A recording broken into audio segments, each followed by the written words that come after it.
खाली आदेश दाखवा ना, पेपर दाखवा सगळ्यांनी. वरती करा आदेश. तुम्ही खाली करा, मागच्या वरती करतो. मागच्या वरती करा, पुढच्या खाली ठेवा. तुम्ही खाली करा, मागच्या पुढच्या खाली ठेवा, मागच्या वरती करा. नाही गोष्ट नको.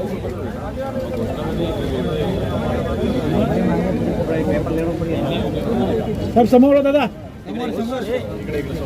जिल्हाधिकाऱ्यांच्या निषेधार्थ घोषणा द्या ना तुम्ही. अरे महाराष्ट्र ॲग्रिगेट ट्रान्सपोर्ट असोसिएशनचा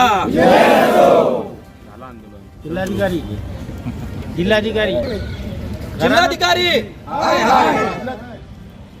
जिल्हाधिकारी ठाणे कलेक्टरचा निषेध असो. जरा पुन्हा जोश मध्ये.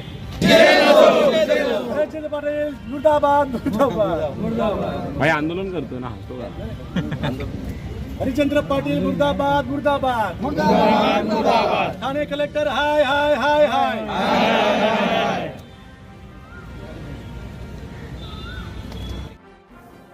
महाराष्ट्र ट्रांसपोर्ट एग्रीगेट एसोसिएशन की तरफ से हम लोग ने एक अपने जो कलेक्टर साहब इन्होंने एक आदेश निकाला है कि खड़ी पाउडर और प्रस्यानी गाड़ी पकड़ने के लिए जो आदेश निकाला है वो आदेश पूरा गलत है, क्योंकि हमारे पास 14 दिसंबर 2023 का माननीय उच्च न्यायालय का आदेश है कि उसमें जो हमारा खड़ी पाउडर प्रस्यान जो भी हम लोग ट्रांसपोर्ट करते हैं वो गौन खनिज में नहीं आता है. वो हमारे पास कोर्ट का आदेश है.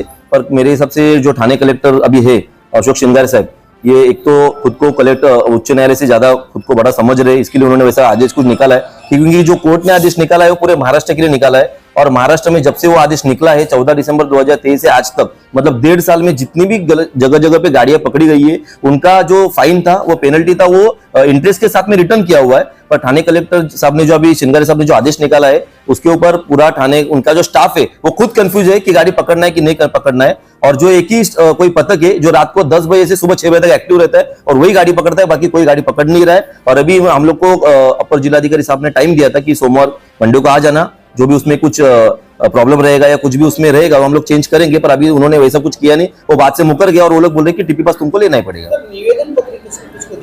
निवेदन पत्र हम लोगों ने यहाँ पे अपने जो वन मंत्री है और पालघर के जो पालक मंत्री है कनिष्ठ नाइक साहब उनको दिया है. और अपने जो कपिल पाटिल साहब है, मनसे के अविनाश यादव साहब है और अपने एकनाथ शिंदे साहब है, सब जगह पे हम लोगों ने कलेक्टर ऑफिस में पत्र व्यवहार किया हुआ है. पर इसका अभी तक पत्र कलेक्टर ऑफिस से तो कुछ रिप्लाई आया नहीं है. बाकी हर पार्टी से हम लोग को समर्थन है. जिसको अपने निवेदन पत्र उधर से रिप्लाई कर दिया. निवेदन पत्र से हम लोग को सिर्फ घुमा रहे, गोल गोल घुमा रहे कि मंडे को आओ, ट्यूसडे को आओ, वेडनेसडे को आओ, साहब नहीं है, साहब आएंगे, साहब बताएंगे, सिर्फ घुमाने का काम कर रहे हैं. और आज हम लोग को फाइनली टाइम दिया था क्योंकि हम लोगों ने बोला था कि हम लोग अगर आएंगे तो 100, 200, 400, 500 लोग लेके आएंगे, क्योंकि सबको तकलीफ है उस चीज का. तो हम लोग को आज बुलाया, पर हम लोग ने उन लोग को जो आदत है वही उन्होंने किया है. आज भी उन्होंने वही बोला है कि जो कोर्ट कलेक्टर साहब के जो आदेश है वही फाइनल रहेंगे. हम लोग गाड़ी पकड़ेंगे और फाइन मारेंगे.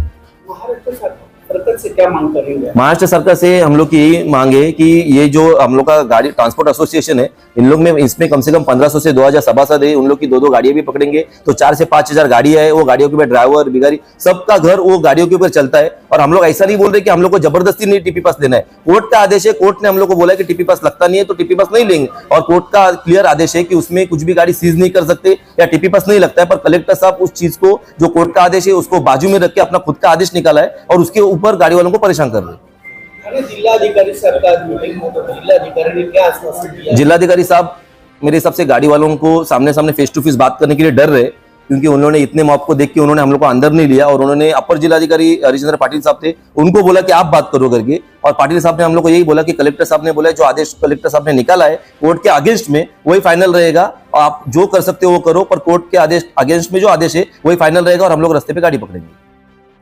समझो आपकी गाड़ी पकड़ नहीं हो तो क्या आगे क्या आपका रास्ता होगा? हम लोग की 2-3 गाड़ी तो पकड़ी है उन लोगों ने. तो अभी उन लोग जो अपर तहसीलदार हरिचंद्र पाटिल साहब है उन्होंने बोला है कि हम लोग उसका पूरा वेरीफाई करते और जल्दी से जल्दी गाड़ी छोड़ने का उन्होंने एक तो आश्वासन दिया है.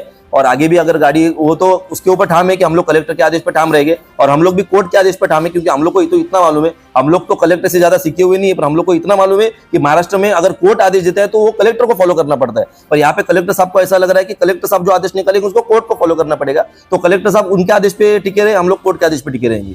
इस आदेश को अमल मान्य नहीं हुआ तो अगला कदम क्या रहेगा? हम लोग का अगला कदम, हम लोग ने कोर्ट में तो गए ही हम लोग, कोर्ट में हम लोगों ने अपील किया ही है, और ऊपर से हम लोग आंदोलन का भी एक चेतावनी देके रखे कि हम लोग आंदोलन भी करेंगे। पर आंदोलन करने से क्या होगा, ट्रैफिक जाम होएगा, बाकी लोग को, नॉर्मल लोग को तकलीफ है। हम लोग को, नॉर्मल लोग को तकलीफ नहीं देने का है, क्योंकि हम लोग को जो तकलीफ हम लोग महसूस कर रहे हैं वो किसी और को ना हुए, इसके लिए हम लोग कोर्ट में गए। पर कोर्ट को 2 से 3 महीने जो भी टाइम लगेगा, पर हम लोगों ने आंदोलन का भी एक इशारा कलेक्टर ऑफिस को दिया है।